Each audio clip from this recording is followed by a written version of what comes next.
রইল group C, group D, অশিক্ষক কর্মচারীবৃন্দ, তাদের জন্য কোর্ট বলেছিল অন্যান্য জায়গায় তারা করতে পারে, সেটাও আমরা নোটিফিকেশান করে দিয়েছি।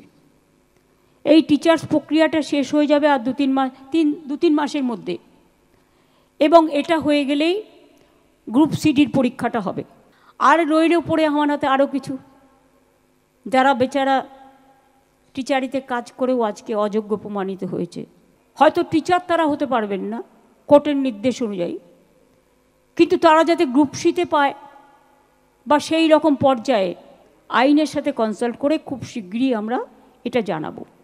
আমি কাউকে হতাশ হতে বারণ করব, তার কারণ আমাদের সরকার হচ্ছে মানবিক সরকার, এবং আমাদের দৃষ্টিভঙ্গি অলওয়েজ আমরা পলিটিক্যালি দেখি না, আমরা মানবিকভাবে দেখি।